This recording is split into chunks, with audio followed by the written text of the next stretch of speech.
Rasulullah pun tersenyum malu. Pada zaman Rasulullah sallallahu alaihi wasallam, hiduplah seorang pemuda yang bernama Zahid yang berumur 35 tahun namun belum juga menikah. Dia tinggal di Suffah.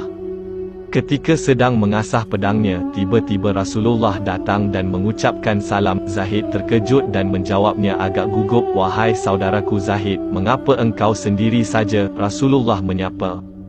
"Allah bersamaku ya Rasulullah," kata Zahid sambil tertunduk tak kuasa melihat harisma wajah beliau. "Maksudku, kenapa engkau selama ini membujang saja? Apakah engkau tidak ingin menikah?" tanya Rasulullah. Zahid menjawab, "Ya Rasulullah, aku ini seorang yang tidak mempunyai pekerjaan tetap dan wajahku tak tampan. Siapa yang mahu dengan diriku ya Rasulullah? Asal engkau mahu, itu urusan yang mudah," kata Rasulullah sambil tersenyum. Kemudian Rasulullah memerintahkan sahabatnya untuk membuat surat yang isinya adalah melamar wanita yang bernama Zulfah binti Said, anak seorang bangsawan Madinah yang kaya raya dan terkenal sangat cantik. Setelah surat itu selesai ditulis, maka Rasulullah memberikan surat tersebut kepada Zahid dan memerintahkan agar segera mendatangi rumah Said dan menyerahkan surat lamaran tersebut kepadanya. Disebabkan di rumah Said sedang ada tetamu, maka Zahid setelah memberikan salam memberikan surat tersebut.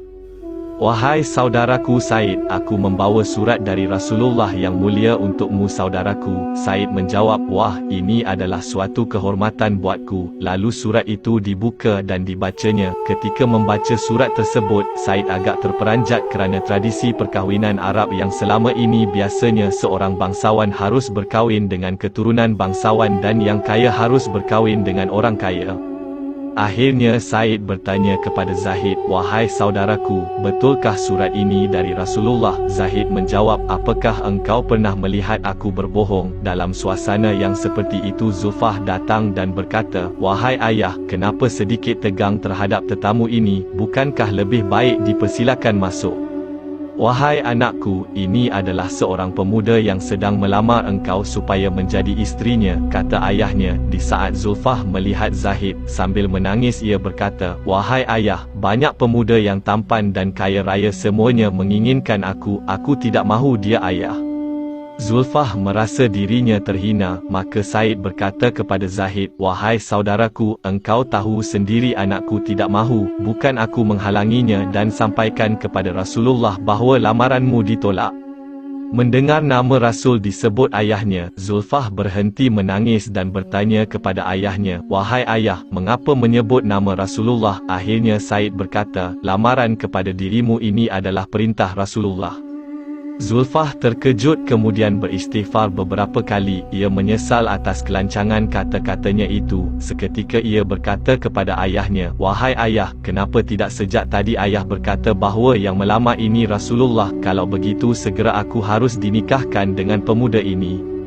Kerana firman Allah dalam Al-Quran surah An-Nur, "Sesungguhnya jawaban orang-orang mukmin bila mereka diminta Allah dan Rasul-Nya agar Rasul yang mengadili mengambil keputusan di antara mereka, ucapan yang muncul hanyalah kami mendengar dan kami patuh taat, dan mereka itulah orang-orang yang beruntung." Quran Surah An-Nur 24 ayat 51. Zahid pada hari itu merasa jiwanya melayang-layang ke angkasa dan baru kali ini merasakan bahagia yang tiada taranya, dan segera melangkah pulang. Sampai di masjid ia bersujud syukur. Rasulullah yang mulia tersenyum melihat gerak-gerik Zahid yang berbeza dari biasa.